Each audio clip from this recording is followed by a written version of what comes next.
Point of Impact podcast with Rick McDaniel. Thanks for joining us today. Get ready to be inspired and motivated to live a high-impact life. Now, here's Rick. Welcome to the Point of Impact podcast. I'm Rick McDaniel.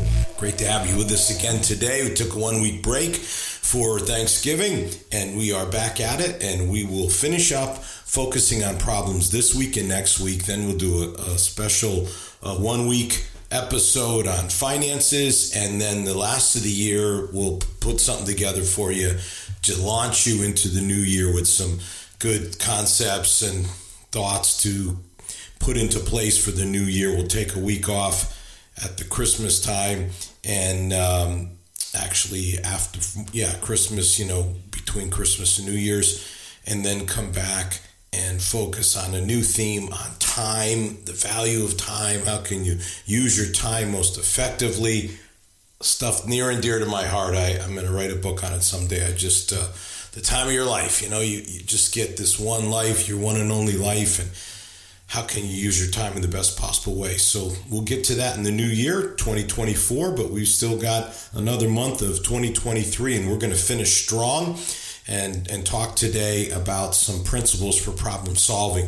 Before we get into that, let me just talk with you for a moment in terms of this season of year. So this is the gift-giving season. This is the time you're looking for Christmas gifts, and I cannot think of a better gift that you can give someone in terms of an inexpensive gift than a book. And I am shockingly partial towards some that I've written. So let me talk to you about 3 books, all of which you can get for under $20 that are really, really good books. 2 of them are hardcover, 1 softcover, that you could give someone that would really help them. And it's just such a, easy thing to do. So if you want to give a smaller gift to someone, it could be something within your work or within your extended family, whatever, or you want to, you're going to give a big gift to somebody, you want to give them another smaller gift, whatever it might be. Boy, this is the way to go. And let me begin by saying this. You can get any of these books. I'm going to talk about 3 today that I've written. You can get them all on Amazon and go that way. If you want, you can go to rickmcdaniel.com, my website, and you can order them, especially if you want to order larger quantities, and I'll sign them for you. You can get a signed book. So either way, you can do it. We're happy to help out in either way. I do think if you were, I'm talking about inexpensive gifts, but if you were like, yeah, you know what, I'm going to give 5 inexpensive gifts or 10 inexpensive gifts to different people, then you should order through the website. You'll get a better deal on that in terms of the financial part of it. So got to get to at least 5 before that happens. But if you think you're going to do 5 or more, that would be the way to go. Otherwise, Amazon, either way, it's great. All right, here they are. First of all, a book called You Got Style. So this is a book about your styles. Learning style, thinking style, parenting style, time style, decision style, and on it goes. 13 different styles that we all have, faith style. And the key is really to understand yourself better. In other words, this is just another tool in the toolbox, like the Myers-Briggs or the DISC profile or the Enneagram. Any of those things, all of which are great, by the way. This is just another one to add into your toolbox. And if you've done all those, then you're going to want to do this. And if you haven't done those, this is a pretty simple one to do. There's an inventory at the end of each chapter that you can evaluate yourself. Where this book really comes in handy is when you're talking about other people as well, not just yourself. So there's a one style, financial styles. The number one thing couples fight about is money. If you fight about money, you both need to read and do the inventory of the financial style, because you're going to find out you have different financial styles, and that'll be the beginning of helping you to have less fights and have more harmony in your marriage. By the way, if you have kids, parenting style, same thing. Should absolutely do it. There's a couple of great chapters called, one's your work style, another your leadership style, which if in the workplace, lots of companies use this. It's very helpful to them, very helpful for people to go through those. If terms of faith, your faith style and your spiritual style. These are great to understand yourself better and see how you connect with God best. And marvelous, helpful, thinking style. I just love it. Neuroscientists, the whole idea of top brain, bottom brain, which blows up the whole left brain, right brain thing, which is kind of like an urban myth and everyone thinks is true. It's not true. Great book. Can help you understand yourself better and others better. So that's one. The second, Turn Your Setbacks into Comebacks, my most popular book. If you know anyone who's had a setback, and if you've had a setback in this year, this book is the number one way to turn your setback into a comeback, to launch a comeback in the new year. And it's used, sports settings, business settings, personal, you name it. Been interviewed, all over for this book, from, something like Fox News to something like ESPN. This book will help you or help someone you care or love about greatly. Turn your setbacks into comebacks. So if you're, you're in that mode, or you know someone that is, this book is really, really, really helpful. Principles, and then some specific aspects of different, like a health setback or a job setback, whatever it might be, relationships. So it's definitely a great one. And then my devotional book, which is called This is Living Daily Inspiration to Live Your Faith. So this is just a great book for someone who wants something each day. It'll take you about 3 minutes a day to read. And there's 100 devotions, meditations, readings, whatever you want to call it. So for the non-reader, this is a great book, because I always talk to people, they write me and they're like, I never could get through a book, and I just finished your book because I just read it one day at a time for 3 minutes, and then 100 days later, it's done. So it's a great book for those kind of folks, but it's a great book for anyone who wants to start their day in the right mindset. If you want to have the right mindset to start your day, if you want to connect with God, this is the way to do it. This is living. That's the name of the book. So they're great. Again, they're great things to give away, give to people. Each one serves a different purpose. Again, This is Living is probably, in some ways the most popular one in this sort of gift giving mode, simply because it applies across the board. Again, they all have their strengths and weaknesses. Like your children, you love them all. Your books, you love them all, but they're different. And so whatever works, but I just hope you'll pick these books up. Again, go on Amazon and just type in any of those titles or my name or rickmcdaniel.com and order the books that way. You can have them signed. But what a great way to give gifts that can really impact people all year long. This isn't a gift that they're going to be like, oh, I ate the chocolate, done, or I drank the hot chocolate, whatever. This is something that really people will come back to you and say, thanks for giving me that, man. That really great. It has helped me so much. It's given me so much inspiration, encouragement. It's given me so much knowledge and insight. It's really a great way to start my day. Those are the kind of comments you get back. So I encourage you to do that. All right. I spent a lot of time talking about that, but I wanted to make sure that as you're in this gift buying mode, and look, you just have a few weeks left here, and that's another thing. It's a great last minute gift, boom, you can order it, get it shipped, and get it to you, and so it's a great last minute gift. And I would have done it last week if we had an episode. I would have talked about it. So you're hearing this, you got a few 2.5 weeks or so for Christmas. Take advantage of it. So we did 2 episodes on problems, very popular episodes. Wow. And now took a little break there, talked about gratitude, holiday. Now we're back at it. And so this is really just nuts and bolts, practical stuff today. This isn't about, why you have problems or the different ways problems can actually potentially benefit you. This is really, okay, I got a problem and I need to solve it.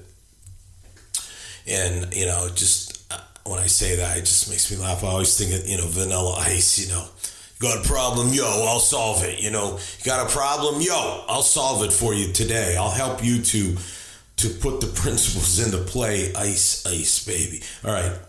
I know I'm going to lose an audience if I start singing or rapping, so I'm going to stop that. A problem's a mismatch between what you want and what you have. In its most basic definition, it's a mismatch between what you have, and what you want. So you got to do something about the problems. The problems have got to be dealt with, and most problems, not all problems, but most problems can actually be solved. And that's a good thought for you to just start with. Like maybe you're like, I can't do anything about it. Yeah, most of the time you can solve a problem. Not all by any means, but most of the time you can. And I want to take you through this framework today of being able to say, okay, how would I go about solving a problem that I have in my life that I think is solvable? And I would say, listen today and decide maybe what you thought wasn't solvable. After you listen today, you'll be like, yeah, I think maybe it is solvable. So here's the framework. Here's where we start. Identify the problem. Now, you may be, oh, wow, Rick, that was really deep, but hear me out now. What's the real problem? Yes, the real problem, the root cause, the root issue, because sometimes what you're responding to is the symptom and not the sickness.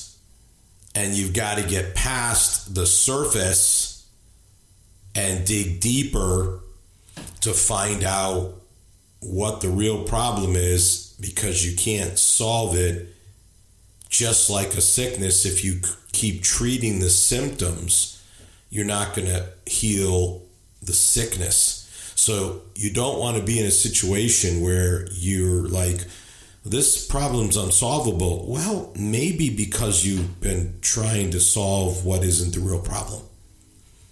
And you need to get down to the root of it, to the actual cause. So you got to drill down and be as specific as possible. Exactly what is it? What is the source of the problem? Are there deeper issues at work here, and you've been kind of messing around with the surface stuff? And maybe you haven't been messing around. Maybe you've been trying really hard, but you're trying really hard on the surface, and you've got to dig deeper to get to the real issue. And by the way, in terms of specific, which specificity is an incredible principle. It applies to so many things in life. You always want to be as specific as possible. General is not powerful. Specific is powerful. What makes a laser powerful? It's extremely specific, extremely precise. So you don't want the shotgun approach. They'll say people like want a gun for protection. What should they get? A lot of gun people, not that I'm a gun person, but, get a shotgun because you won't miss, No, you'll hit a lot more with a shotgun than you ever would with a pistol. Of course, hitting someone with a shotgun is, it'll certainly scare them away and it'll injure them, but it's not lethal the way that a 357 Magnum would be. It's the same concept. I like the laser analogy a little bit better, but, I got to use all of them to make the point. So specific is good. It's necessary in life in so many areas. In prayer, God bless me. Well, how? How will you know God blessed you unless you ask for something more specific than that? Be with my friends. How? The specific is better. So the solution will be as effective as the specific nature of the problem. And I would just say something else about identifying the problem, which is, embarrassment about problems is what keeps them from being solved. So don't let embarrassment, which I guess is really just a form of pride when you, in this particular context, there's nothing wrong with prideful with being embarrassed per se, but when you're talking about something like this, I mean, even when it comes to like health issues, just like an embarrassment about it, and then you don't seek out the help that you need, and then it can turn around to be very dangerous and hurtful to your life, and even fatal. I don't want to talk about it, and then you don't talk about it, and then it doesn't get treated, and then, I mean, the thing that comes to mind in my mind because of my experience, I suppose, is colon cancer. It's just not something you want to talk about, how you go to the bathroom and what is there, and it's just not, there's nothing about that that's pleasant, and lots that's embarrassing. But at the end of the day, you go on a while and things aren't right, and there's blood and there's other things, and I don't want to gross anyone out today, but, and then you may find out that it's gone farther and now your options are less. Colonoscopy, of course, is the first step in that, and if you don't want to do that, do what I did or do, which is what I call poop in the box, poop in the box. Anyone can do that. And insurance pretty much covers it now, because to them it could save them a tons of money down the road. So take that approach. I didn't know I was going to give out medical advice today, but don't let embarrassment about the problem keep you from identifying what the problem is, because you can't solve it unless you first identify it. All right, so that's, in the terms of a framework, I mean, that's where it starts. And then you get to, okay, what are possible solutions? Just like, let's consider solutions. And I always think of the Einstein quote, you cannot solve a problem at the same level it was created. One of the smartest people that ever lived, might be worth listening to him. You cannot solve a problem at the same level it was created. So your solutions, have to be higher. High order thinking. You have to have high order thinking. You've got to elevate your mind in order to be able to solve some problems. And let me just say,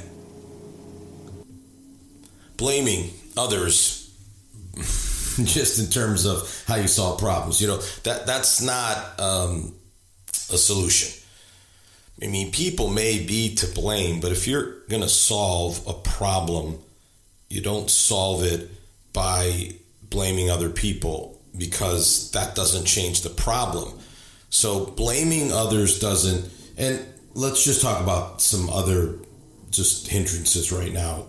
Another would be just, ignoring the problem, as if it will magically disappear if you just ignore it long enough. And that never works, never, ever, ever, never, ever works. You can't solve a problem by ignoring it. You can't solve a problem by blaming other people. You can't solve a problem by, retreating. Like, you're just going to kind of retreat from the situation, and, you're going to hope that it gets solved. So it's kind of a version of ignoring, but it's different really than just straight ignoring. You kind of, step back and you think, when I step back in, it'll be gone. But it's not gone. It's never gone. So that doesn't work. None of those work. What does work are resources. Identifying resources. That's how you get solutions. That's what you should consider in your toolbox of solutions. What resources are there? If you are having financial problems and you're looking toward this new year, you're saying, I got to do something. There are resources out there. There are all kinds of resources that can help you with budgeting, with debt, with investing, that could turn your financial situation around so that this time next year, you could be like, wow, got on a budget, stopped all this unnecessary spending, got out of debt, got money into investing. And I mean, I don't think it's a stretch to say in 1 year. I mean, you could really, really turn things around with an enormous amount of discipline. Because again, there's all kind of great resources, like where you go a month and you don't spend on anything except your bills, period. No extra spending at all. You take that money, use it to reduce debt. There's all kinds of debt reduction strategies that are great. There's all kinds of now, again, giving, because if you're not really honoring God, and the Bible just says, would a man rob God? One of the most hilarious stories in our family is one time when we were talking about that to our kids in regards to giving. In fact, it was around this time of year. Our youngest son, Wes, and we said to him, what the Bible says, would a man rob God? And no joke, just out of his little mouth, he looked at my wife and I and he said, would a man rob Wesley? And that became like our thing, would a man rob Wesley? So it's never has been robbed. He never has been. Hope that continues. He lives in a big city. You never know. But so when you get all these things lined up, so where are the resources? Where are the resources that you could use? And the same thing, again, applies to health problems, relational. You're having a problem with your marriage. All kinds of resources out there that weekend to remember. The family life runs, in one weekend, you could just really get a lot of work done and get yourself on the right path in a marriage. In one weekend, you could do it. There's all kinds of great books, again, that are out there that can help you. What are the resources you want? You're having a health problem. There's resources.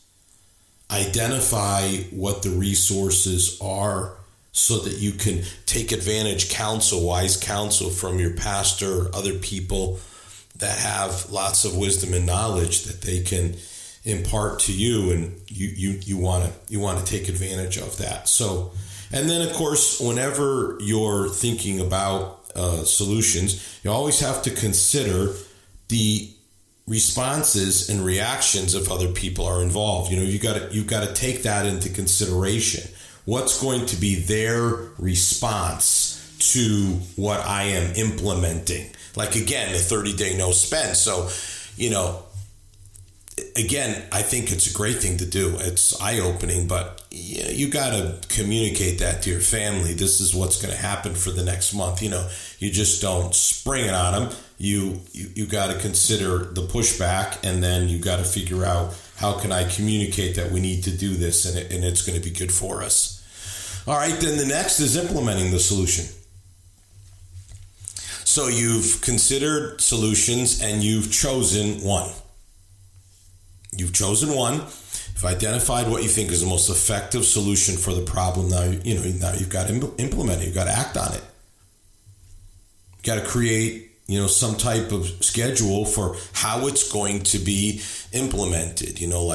Starting next month, we're going to do this 30-month thing. That's what we're going to do. Or, I'm going to look into these weekend to remember things. Okay, the next one in our city is this month, so we're going to make the reservation for it, and we're going to line up the babysitting. We're going to do who's going to take care of the dog. We're going to get it all set.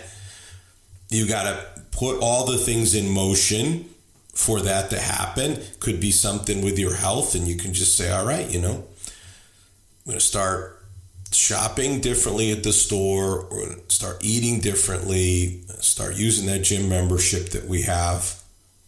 And it's got to be the full implementation. It can't be like, we're going to do, but I always remember when I came back from England years and years ago and found out about the Alpha Course. Virtually no one knew about it in America and no one anywhere near where I lived. So we decided to implement it at my church, and they said, you got to have the meal. And the first thing was, we'll just skip the meal. We didn't even have a building at that time.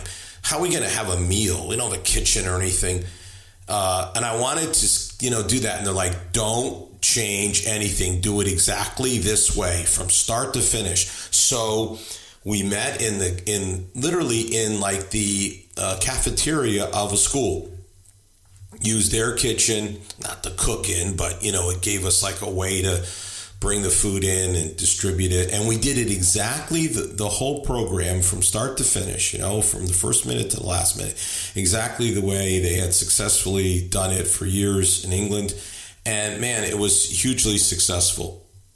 Why? Because we didn't cut corners and we didn't do it halfway. So when you have your solution, you implement it. You don't get halfway through the month of no spending and go, we've done so great that we haven't spent anything at all except for bills. So let's treat ourselves. No, stick with it. It was supposed to be a month, not half a month.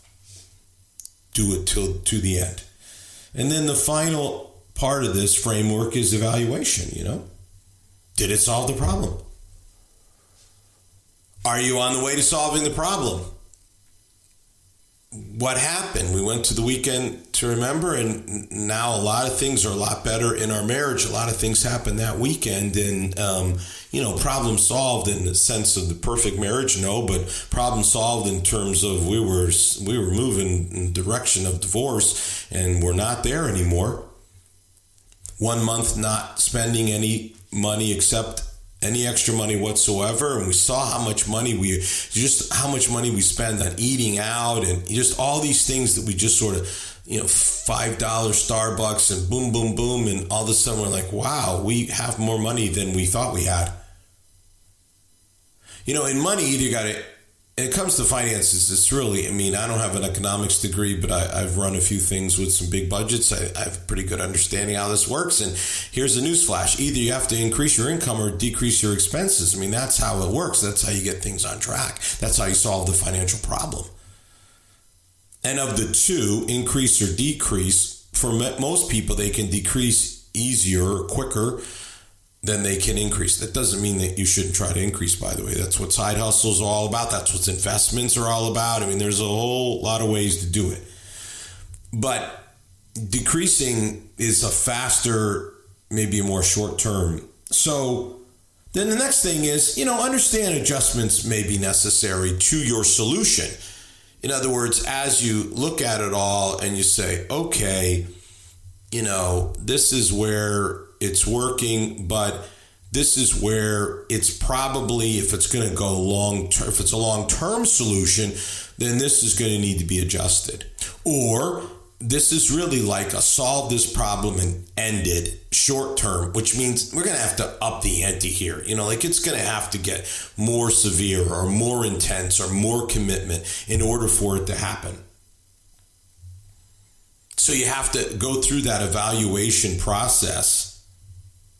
The good news in all this is that problems can really take you to another level of knowledge, of responsibility. So again, I know I already did, how problems can actually be blessings in disguise, but this is a little different approach than that. In terms of problems can really take you to another level. And that is a good thing, to go to a higher level, to gain more responsibility, to really kind of establish yourself, in an authority way. And I mean that generically, authority, not specific necessarily, but just I can do this, I can